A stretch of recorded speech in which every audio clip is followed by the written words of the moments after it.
Hi. അനാവശ്യമായി കുറേ പോസ്റ്ററും വീഡിയോസും ഇങ്ങനെ എല്ലാവരിലേക്കും ഇതെത്തിച്ച് എല്ലാവരെ കൊണ്ടും പലതും പറയിച്ച, വളരെ മോശമായി ഇതിനെ തെറ്റിദ്ധരിപ്പിച്ച, നല്ല മാധ്യമം എന്ന് പറയാൻ പറ്റില്ല, സോഷ്യൽ മീഡിയയിലെ എല്ലാ ചാനൽസ്, ഇൻസ്റ്റഗ്രാം പേജ്, ഇവരോടൊക്കെ എൻ്റെ ഹൃദയത്തിൽ പൊതിഞ്ഞ് ഞെക്കി പണ്ടാരടക്കിയ നന്ദി അറിയിക്കുന്നു. ഇതൊക്കെ ഞാൻ ഷെയർ ചെയ്യാനുണ്ടായ ഒരു സാഹചര്യം എന്ന് പറഞ്ഞാൽ, എന്തുകൊണ്ടാണ് സൈനസൈറ്റിസും മാറുക എന്നുള്ള ആ ഒരു തോട്ടിലാണ് എനിക്ക് എന്തൊക്കെ ബുദ്ധിമുട്ടുണ്ടായി, അതെങ്ങനെ ക്യൂർ ചെയ്തു എന്ന് ഞാൻ പറഞ്ഞത്. എന്തായാലും നന്നായിട്ടുണ്ട്. എൻ്റെ ഒരു നേപ്പാൾ യാത്രയിൽ ഒരുപാട് മെസ്സേജ്, ഒരുപാട് ആൾക്കാർ എന്നെപ്പറ്റി സംസാരിച്ച്, ഞാനൊരു നിത്യരോഗിയായി എന്നെ ചിത്രീകരിച്ചതിന്, പിന്നെ എവിടെയോ കിടക്കുന്ന എൻ്റെ പഴയ കാമുകനെ ഇതിനകത്ത് വലിച്ചിട്ട് അവൻ്റെ മനസ്സമാധാനം കളഞ്ഞ് വളരെ മോശം രീതിയിൽ ഇതിനെ വളച്ചൊടിച്ച എല്ലാവരോടും നന്ദി. എനിക്കറിയാം സോഷ്യൽ മീഡിയ ഒരു കാലത്ത് തന്നെ എത്ര മോശമായിട്ടാണ് ചിലപ്പോൾ ചിത്രീകരിക്കുക, എത്ര മോശമായ രീതിയിൽ അതിനെ വളച്ചൊടിക്കാൻ പറ്റും, അത്രത്തോളം അത് ചെയ്യുമെന്നൊക്കെ ഞാൻ കണ്ടിട്ടുണ്ട്. പക്ഷേ എൻ്റെ പേഴ്സണൽ കാര്യത്തിൽ ഇത് വന്നപ്പോൾ ഞാൻ അറിഞ്ഞില്ല ഇവർക്കൊക്കെ, ഈ മീഡിയാസിനും ഇങ്ങനെ സംസാരിച്ച് യൂട്യൂബിലൊക്കെ ഓരോ വീഡിയോ ഉണ്ടെങ്കിൽ നെഞ്ചത്തടിച്ച കാര്യം. കാരണം ഞാൻ വിചാരിക്കുന്നത് എനിക്ക് ഇപ്പോഴും അസുഖങ്ങളൊന്നും മാറാത്ത ഒരു സാധനം ഉണ്ടായിരുന്നു. എന്താണ്, വീണ്ടും വിധി അവളെ തളർത്തി, വിധി അവളെ എന്തോ ആക്കി, വീണ്ടും താൻ അറിഞ്ഞു ഞാൻ ഇങ്ങനെ ഒരു രോഗിയാണെന്ന്. എനിക്കിങ്ങനെ അടിച്ച് ഉറക്കാനുള്ളൊരു അങ്ങനെയാണ് തോന്നിയത്. പക്ഷേ നമ്മളങ്ങനെ പറയാൻ പാടില്ലല്ലോ. വേറൊരു ടോപ്പിക്ക് കിട്ടുമ്പം ഇവരൊക്കെ വേറെ ടോപ്പിക്കിൻ്റെ പിന്നാലെ പോകുന്നു നമുക്ക് ആശ്വസിക്കാൻ പറയാം. പക്ഷെ അത് നമ്മളൊരു കാര്യമായി, ഒരു ഇൻഫർമേഷൻ അല്ലെങ്കിൽ വേറൊരാൾക്കൊരു ഹെൽപ്പ് ആവട്ടെ, അല്ലെങ്കിൽ നമ്മളൊരു കാര്യം ഷെയർ ചെയ്യാമെന്നൊക്കെ വിചാരിച്ചത് പറഞ്ഞിട്ട് അതിനെ ഏറ്റവും വേഴ്സണായിട്ട് തേച്ചൊട്ടിച്ച കഴിഞ്ഞിട്ട് നമ്മൾ ഓക്കെ വേറൊരു ടോപ്പിക്ക് വരുമ്പം അവരതൊക്കെ വിടുന്നു പറയാൻ അത്ര സുഖകാര്യമല്ല. ഇങ്ങനെ ആയിരുന്നില്ല ആൾക്കാർ അതിനെപ്പറ്റി സംസാരിക്കേണ്ടിരുന്നത്. എനിക്ക് എൻ്റെ ഒരു ബുദ്ധിമുട്ട്, ഞാൻ കടന്നുപോയ ആ ഒരു പെയിൻഫുൾ എന്ന് പറഞ്ഞാൽ അതിനേക്കാളും എനിക്ക് പെയിൻഫുള്ളായത് ഇതിന് ഇത്രയും വൃത്തികേടാക്കി സംസാരിച്ചപ്പോഴാണ്. എനിവേ, അങ്ങനെ ഒരു അവസരം ഉണ്ടാക്കിയ എല്ലാ മീഡിയാസിനോടും ഞാൻ അടുത്ത് തുടങ്ങിക്കോ, പറയാൻ തന്നെ ബുദ്ധിമുട്ടാവുന്നു, ഇനിയിപ്പോൾ അടുത്ത് തുടങ്ങും. ഇതിനെപ്പറ്റി തുറന്നടിച്ച് പൊട്ടിത്തെറിച്ച് പണ്ടാരടക്കി അനശ്വരയുടെ ചേച്ചി എന്നൊക്കെ പറഞ്ഞോണ്ട് വരും. അനാവശ്യമായി എന്തിനാണ് ആ കുട്ടിയുടെ പേരൊക്കെ ഇതിനകത്ത് വലിച്ചിട്ടത്? പാവമുണ്ട്. It's okay. എനിവേ, നിങ്ങൾ മനസ്സിലാക്കുക, ഇങ്ങനെയാണ് നമ്മുടെ സൊസൈറ്റി വർക്ക് ചെയ്യുന്നത്. നിങ്ങൾ ആ വീഡിയോ കണ്ടതുകൊണ്ട് കുറച്ചുകൂടി ഹെൽപ്ഫുള്ളായി നിങ്ങളോട് കമ്മ്യൂണിക്കേറ്റ് ചെയ്യാൻ. ഇത്രയും മോശമാണ് നമ്മുടെ സൊസൈറ്റി. ഒരാളുടെ ബുദ്ധിമുട്ട് പറഞ്ഞാൽ പോലും അതിനെ ചീപ്പായിട്ട്, കാരണം ഞാൻ ഇങ്ങനെയൊന്നും ഇതുവരെ സംസാരിച്ചിട്ടല്ലോ. അപ്പോൾ ഒരാൾക്ക് ഇത്രയും അസുഖമുണ്ട്, ഒരാൾ ഇത്ര മോശം ആണെന്ന് എല്ലാവരും അറിയിക്കാൻ, അതിനെ ഏറ്റവും മോശമായി വളച്ചൊടിക്കാൻ മീഡിയാസിന് ഭയങ്കര കഴിവാണ്. അത് ആക്സെപ്റ്റ് ചെയ്യുക. എനിക്ക് ഈ സെക്കൻഡ് പാർട്ട് ഇടൽ ഭയങ്കര ഈസി ആയിരുന്നു. കാരണം എല്ലാവരും കാണുന്ന ഒരു സമയത്ത് ആ സെക്കൻഡ് പാർട്ട് ഇടാമായിരുന്നു. പക്ഷേ വേണ്ട, ഇവർക്ക് എല്ലാവർക്കും വേറൊരു ന്യൂസ് വന്നിട്ട് എല്ലാവരും അതിൻ്റെ പിന്നാലെ പോട്ടെ. എൻ്റെ ഹീലിങ്ങിൻ്റെ സെക്കൻഡ് പാർട്ട്, അതായത് ഞാൻ എന്തൊക്കെ ട്രീറ്റ്മെൻറ്റ് എടുത്തു, എങ്ങനെയാണിത് മാറിയെന്ന് വെച്ചാൽ എനിക്ക് കംപ്ലീറ്റ് ക്യൂർ അല്ല ഉണ്ടായത്. എൻ്റെ ഒരു 90% ബുദ്ധിമുട്ടുകൾ മാറി. എൻ്റെ ഈ വീഡിയോ ഇനി വീണ്ടും എടുത്ത് റിയാക്ട് ചെയ്യുന്ന എല്ലാ മീഡിയാസിനെയും പടാരടങ്ങിപ്പോണമെന്ന് ഞാൻ ഈ അവസരത്തിൽ ആഗ്രഹിക്കുന്നു. അപ്പോൾ ശരി, എല്ലാവരും വീഡിയോ കാണുക. ബുദ്ധിമുട്ടയച്ച് എല്ലാവരുടെ മെസ്സേജ് ഞാൻ വായിച്ചു. കുറേ എനിക്ക് വായിക്കാൻ പറ്റിയില്ല, ഞാൻ യാത്രയിലായതുകൊണ്ട് എനിക്ക് ഫോൺ അധികം വായിക്കാൻ പറ്റണ്ടായില്ല. അത് ഞാൻ വായിക്കും. പിന്നെ നിങ്ങൾ അത്രയും സ്ട്രെസ്ഡ് ആവണ്ട, നമ്മൾ വേദനയൊന്നും സഹിച്ച് ജീവിക്കേണ്ട കാര്യമൊന്നുമില്ല. നമ്മൾക്ക് നല്ല ബുദ്ധിമുട്ട് വരുമ്പോൾ നമ്മളതിന് ട്രീറ്റ്മെൻറ്റ് എടുക്കണം. അത് ഭയങ്കര നെസസറിയാണ്. നമ്മൾക്ക് ഒരാളുടെയും നിനക്ക് ഇന്ന ബുദ്ധിമുട്ടുണ്ടെന്ന് വേറെ ആളെ വാലിഡേഷൻ നമ്മൾ കാത്തിക്കണ്ട. എനിക്ക് ഇത്ര ബുദ്ധിമുട്ടുണ്ട്, അതൊക്കെ മാറിയാൽ മാത്രമേ നന്നായിട്ട് ജീവിക്കാൻ പറ്റുള്ളൂ എന്നുള്ള കാര്യം നമ്മളത് ആക്സെപ്റ്റ് ചെയ്യാം. അതൊന്നും സഹിച്ച് ജീവിക്കേണ്ട കാര്യം ഒരു തരത്തിലും നമ്മൾക്കില്ല.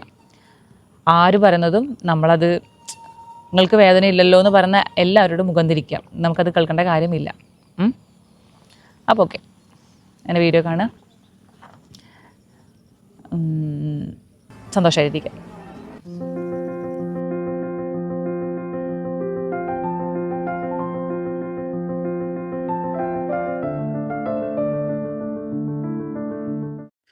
ശ്വാസം പോലും എടുക്കാൻ പറ്റാത്ത അവസ്ഥ വന്നിട്ട് പോലും ഞാൻ അഡ്മിറ്റ് ആവാൻ റെഡിയായില്ലായിരുന്നു. 2025 ഡിസംബറിലെ ഒരു രാത്രി പോലും ഞാൻ പ്രോപ്പറായിട്ട് ഉറങ്ങിയിട്ടില്ലായിരുന്നു. ഇവളൊരാൾ നിർബന്ധത്തിലാണ് ഞാൻ പിന്നെ ഇവിടെ വന്നിരിക്കുന്നത്. പിന്നെ എന്നെ ഇവിടെ പിടിച്ചു നിർത്തിയ വലിയൊരു ഫാക്റ്റ് ഇവിടുത്തെ ഫുഡാണ്. എല്ലാവർക്കും അത്ര ഫേവറേറ്റ് അല്ല, പക്ഷേ എനിക്ക് ഭയങ്കര ഇഷ്ടമാണ് ഇവിടുത്തെ ഫുഡ്. ലഞ്ച്, ബ്രേക്ക്ഫാസ്റ്റ്, ഈവൻ എല്ലാ സ്നാക്കും, ചായയും. പശുമ്പാലിൻ്റെ പാലുകൊണ്ടാണ് ഇവിടെ ചായ ഉണ്ടാക്കുക. ഇത്രയൊക്കെ ഞാനും ആഗ്രഹിച്ചുള്ളൂ. ഞാൻ എന്നെ ഒരിക്കലും ലോസ്റ്റ് ആവാൻ സമ്മതിക്കില്ല എന്ന് ആലോചിച്ചിട്ട് എന്നെ എൻഗേജ്ഡ് ആക്കാൻ ഒരുപാട് വഴികൾ എൻ്റെ കയ്യിൽ തന്നെ ഉണ്ടായിരുന്നു. ഞാൻ അങ്ങനെയൊക്കെ പ്ലാൻ ചെയ്തിട്ടാണ് വന്നത്. വല്ലാതെ ലോസ്റ്റ് ആവുന്ന മൊമെൻറ്റ്സിൽ ഞാൻ ഒരുപാട് എഴുതി കൂട്ടും. ഒരിക്കലും ലോസ്റ്റ് ആവില്ല, ഞാൻ ഒരു കഥയില്ലാതെ ഇരിക്കില്ല എന്ന് ഞാൻ പ്ലാൻ ചെയ്തിരുന്നു. ഡേ 1 ഡേ 2 രീതിയിലല്ല വീഡിയോസ് പോകുന്നത്. കാരണം ഞാൻ കഴിഞ്ഞ എല്ലാ ദിവസങ്ങളൊന്നും അത്ര സ്റ്റേബിൾ ആയിരുന്നില്ല. മെൻ്റലി ആയാലും ഫിസിക്കലി ആയാലും ഇമോഷണലി ആയാലും ഭയങ്കര ബുദ്ധിമുട്ടായിരുന്നു. ഭക്ഷണം കഴിക്കും, കാരണം കുറേ ട്രീറ്റ്മെൻറ്റ് കഴിഞ്ഞ് ഭയങ്കര വയ്യാണ്ടാണ് ഇരിക്കുക. 4 നേരം കറക്റ്റാണ് ഭക്ഷണം തരുള്ളൂ, ആ കറക്റ്റ് ടൈമിങ്ങിന്. അത് മാത്രം വല്ലാത്ത ആങ്സൈറ്റിയും പാനിക് അറ്റാക്കും ഉറക്കം തന്നെ തീരെ ഉണ്ടായില്ല. ഈ എഴുത്ത് മാത്രമാണ് നടക്കുന്നത്. ഒരുപാട് വിഷമം വരുമ്പോഴും കയ്യിൽ നിന്ന് പോകുമ്പോഴും എഴുതി വെക്കും.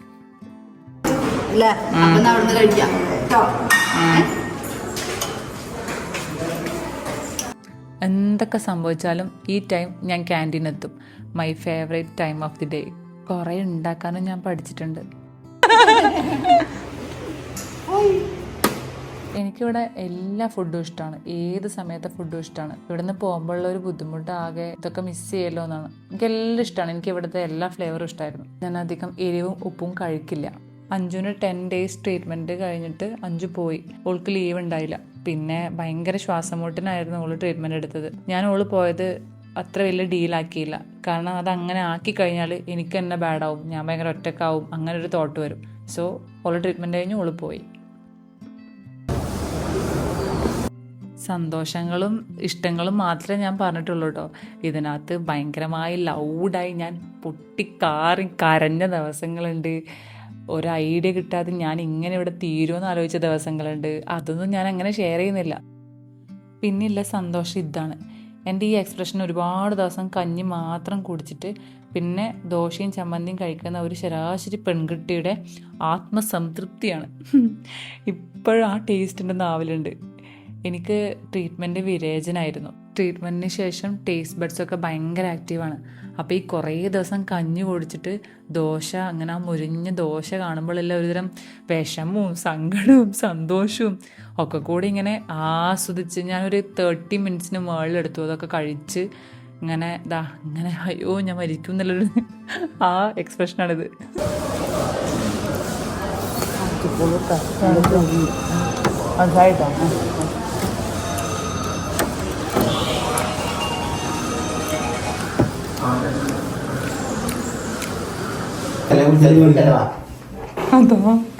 കണ്ട് ഇന്നലത്തെ ഫോട്ടോ ഒക്കെ ഏതാണ് ആൾക്കാര്.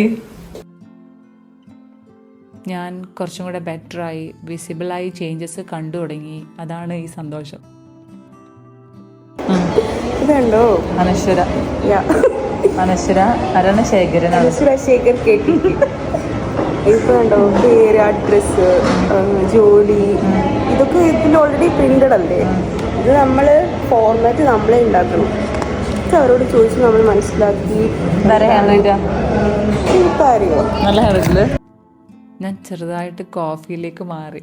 എനിക്കിഷ്ടപ്പെട്ടു ഇവിടുത്തെ കോഫി. സ്നാക്സ് ഒന്നിനോടൊന്ന് മെച്ചാണ്, ഓരോ ദിവസം ഓരോന്ന്. വസ്തിയൊക്കെ ഉള്ള ദിവസമാണെങ്കിൽ ചായ കിട്ടില്ല, ബോയിൽഡ് ബനാന മാത്രമേ ഉള്ളൂ. അല്ലേ മൂടല്ലേ. ഒരു 5:30 ആകുമ്പം സൺസെറ്റിൻ്റെ ലൈറ്റ് വരും, നല്ല രസം.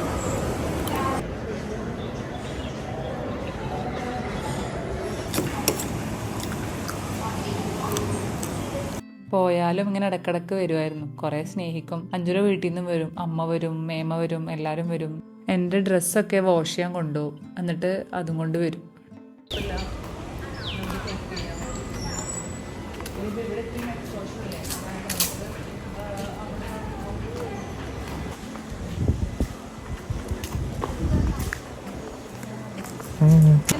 അതായത് ചേർത്തൊരു സാധനം ചുളിയില്ലേ, അങ്ങനെയൊന്നും അറിയില്ല. യദു വന്നു. ഈ തിന്നുകൊണ്ടിരിക്കുന്നത് എൻ്റെ സ്നാക്കാണ്, അരിയുണ്ട. എനിക്കിന്ന് കഴിക്കാൻ പാടില്ല. എങ്ങനെയുണ്ട്? സൂപ്പറല്ലേ?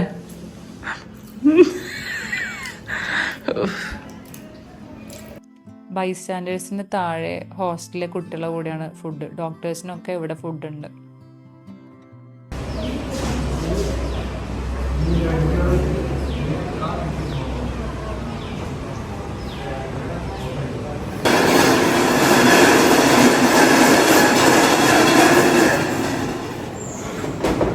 ഇതാണ് ഇവിടുത്തെ എൻ്റെ ഫേവറേറ്റ് സൗണ്ട്. ഈ വണ്ടി വരുന്ന സൗണ്ട് കേട്ടാൽ ഭയങ്കര സന്തോഷമാണ്.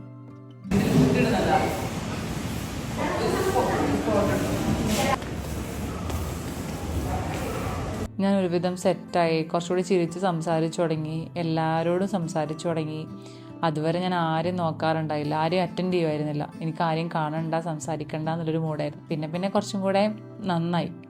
മറ്റൊരു ദിവസം കൂടി വേണം. ഇവരൊക്കെ വലിയ സമാധാനമായിരുന്നു.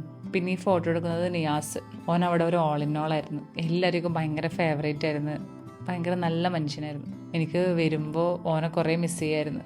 നമ്മൾ കുറേ സംസാരിച്ചു. ഒറ്റ ദിവസമാണ് നമ്മൾ ഇറങ്ങിയത്.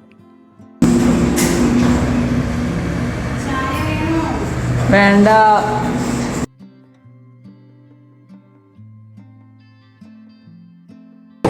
back pain, upper back pain, back the upper pelvis, shoulder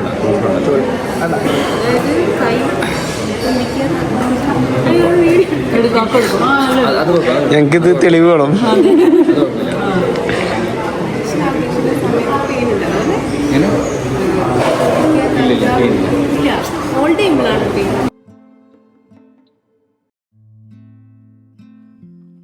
favourite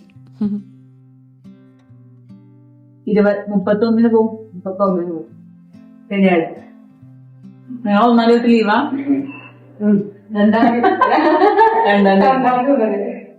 ഇങ്ങനെ കിടപ്പും ഇരിപ്പും ട്രീറ്റ്മെൻറ്റും ആണെങ്കിൽ പോലും ഒരു പോയിന്റിലും എനിക്കിതൊരു ഹോസ്പിറ്റലാണെന്ന ഫീൽ ഉണ്ടായിട്ടില്ല. പിന്നെ എൻ്റെ എല്ലാവരോടും ഞാൻ പറഞ്ഞു, എന്നെ കാണാൻ വരണ്ട, എനിക്ക് ആരുടെ എനർജി വേണ്ടായിരുന്നു. ഞാൻ എന്നെ തനിച്ച് വിട്ട് എന്നിട്ട് സ്വയം ഒന്ന് ഒബ്സർവ് ചെയ്തു എന്തൊക്കെ ചേഞ്ചസ് ആണ് എന്നിൽ ഉണ്ടാവുന്നത്, മെൻ്റലി എനിക്ക് എന്തൊക്കെ വ്യത്യാസങ്ങളുണ്ടായി.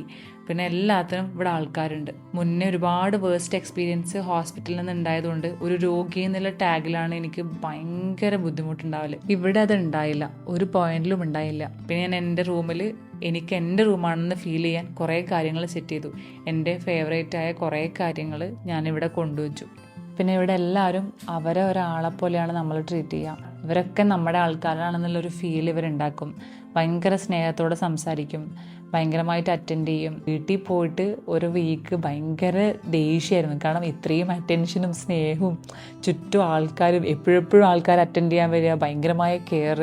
അതിൽ നിന്നൊക്കെ പെട്ടെന്ന് എല്ലാവരും പോയ ഒരു ഫീലായിരുന്നു ഡിസ്ചാർജ് ആയപ്പം. കാരണം നമുക്ക് എങ്ങനെ പോയാലും വീട്ടിൽ ഇത്രയും ആൾക്കാരുണ്ടാവില്ലല്ലോ. ഇവിടെ നിറയെ ആൾക്കാരാണ്. എന്നാൽ ആരും നമ്മുടെ ഒരു പീസ് ഓഫ് മൈൻഡിനെയോ നമ്മുടെ ഒരു പേഴ്സണൽ സ്പേസിനെയോ ഒന്നും ഡിസ്റ്റർബ് ചെയ്യില്ല.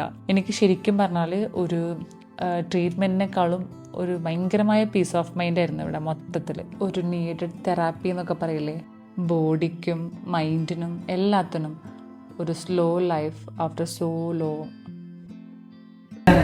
പൈസക്ക് ട്രിപ്പ് പോയിക്കൂടെ, അല്ലെങ്കിൽ എവിടെ ഇൻവെസ്റ്റ് ചെയ്തൂടെ, സ്വർണ്ണം തന്നെ വാങ്ങിച്ചൂടെ. എന്തിനും നാട്ടിൽ കുറ്റം പറയാണ്ട് പൈസ കൊടുത്തിട്ട്. ഞാൻ ഒരുപാട് നാൾക്ക് ശേഷമാണ് ഒറ്റയ്ക്ക് ഒരു സ്ഥലത്ത് ഇത്രയും നാൾ സ്പെൻഡ് ചെയ്യുന്നത്. 23 days. ചെറിയ ദിവസമല്ല, എനിക്കത് വലിയ ടാസ്ക്കായിരുന്നു. എന്താ പറയുന്നത്, പൈസ കൊടുത്തിട്ട് കല്യാണം വീടിങ്ങനെ കഴിപ്പിക്കുന്നതിനെ പറ്റിയിട്ടില്ല. ഞാൻ കഴിക്കണത് തന്നെ എന്തായാലും ഇൻസ്ട്രുമെന്റ് കഴിക്കണം. പിന്നെ പറയേണ്ടത് ഭയങ്കര ഹാപ്പി ഫേസ് ആണ്. എല്ലാവരും ഭയങ്കര പ്ലസൻ്റാണ്. നമ്മൾക്കൊരു തരത്തിലും നെഗറ്റീവ് അടിക്കാൻ ഒന്നുമില്ല. നമ്മുടെ മൈൻഡിനെ ഫോളോ ചെയ്യുക, ശരീരത്തിലെ റിയാക്ഷൻസ് ശ്രദ്ധിക്കുക, സ്ട്രെസ്സിനെ ഭയങ്കരമായി അവോയ്ഡ് ചെയ്തു, ഒട്ടും സ്ട്രെസ് എടുക്കാതിരുന്നു. ഞാൻ എനിക്ക് വേണ്ടി എൻ്റെ ലൈഫിലെടുത്ത ഏറ്റവും നല്ലൊരു ഡിസിഷനായിരുന്നു ഈ ട്രീറ്റ്മെൻറ്റ്. ഈ വീഡിയോ ഒന്നും അവരറിയില്ല ഞാൻ എടുക്കുന്ന കാര്യം. പിന്നെ ഞാനിതൊക്കെ എനിക്ക് കാണാൻ വേണ്ടിയിട്ട് എടുത്തതാണ്. ഇവിടെ ലാസ്റ്റ് ഡേയ്സാണ് ഞാൻ കുറച്ചുകൂടെ വീഡിയോസ് എടുത്ത് തുടങ്ങിയത്. ഇവിടുന്ന് പോയാലും എനിക്കിതൊക്കെ കാണണം, അല്ലാതെ ഒരിക്കലും ഞാനിത് വേറൊരാൾ കാണണം എന്നുള്ളൊരു മോട്ടീവിലെടുത്തതല്ല. അപ്പോൾ അതിൻ്റെതായ കുറവുകളും ഈ വീഡിയോസിനുണ്ടാവും. കാരണം എൻ്റെ ഹീലിംഗ് ജേണി എനിക്ക് കാണണം. എനിക്കൊരു സമയത്ത് ഞാൻ പെട്ടുപോയാലോ അല്ലെങ്കിൽ സ്റ്റക്കായി പോയാലോ എനിക്ക് ഇടയ്ക്ക് വന്ന് എടുത്ത് നോക്കാൻ ഇതിവിടെ വേണം എന്ന ഒരു തോന്നലിലാണ് ഞാൻ എല്ലാം ഇങ്ങനെ ചെറിയ ചെറിയ ഗ്ലിംസ് ആയിട്ട് എടുത്ത് വെച്ചത്.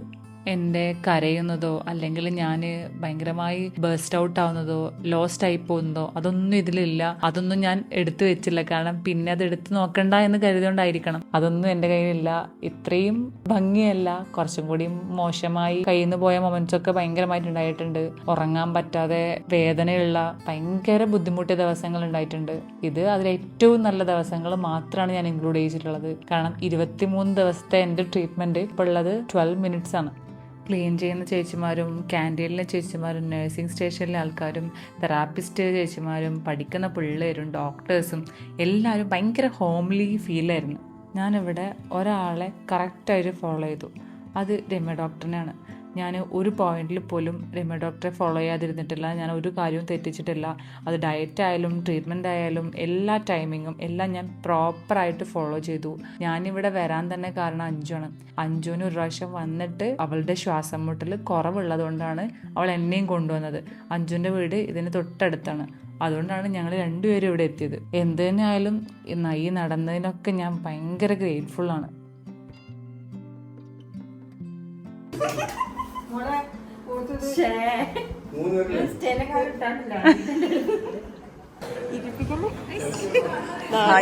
ഹായ് പറ.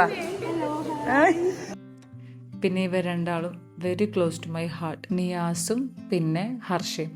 ഹർഷ ഇവിടുത്തെ സ്റ്റുഡൻ്റാണ്. ഒറ്റക്കായ വൈകുന്നേരങ്ങളിലൊക്കെ എനിക്ക് കൂട്ടുവന്നതും എന്നോട് സംസാരിച്ചിരുന്നതും കാര്യങ്ങൾ പറഞ്ഞതും ഒക്കെ ഹർഷയാണ്. എനിക്ക് പോകാൻ നേരത്ത് ഒരു കത്തൊക്കെ തന്നിരുന്നു. എന്താ പറയുക, സംഹൗ പീപ്പിൾ ആർ കണക്റ്റഡ് എന്ന് പറയില്ലേ, ആ ഒരു മൊമെൻ്റ് ആയിരുന്നു എനിക്കെല്ലാം. എനിവേ എല്ലാം ഭയങ്കര നല്ലതായിരുന്നു. എനിക്ക് ഈ വർഷത്തെ സ്റ്റാർട്ടിങ്ങിലുണ്ടായ നല്ലൊരു കാര്യമാണിത്.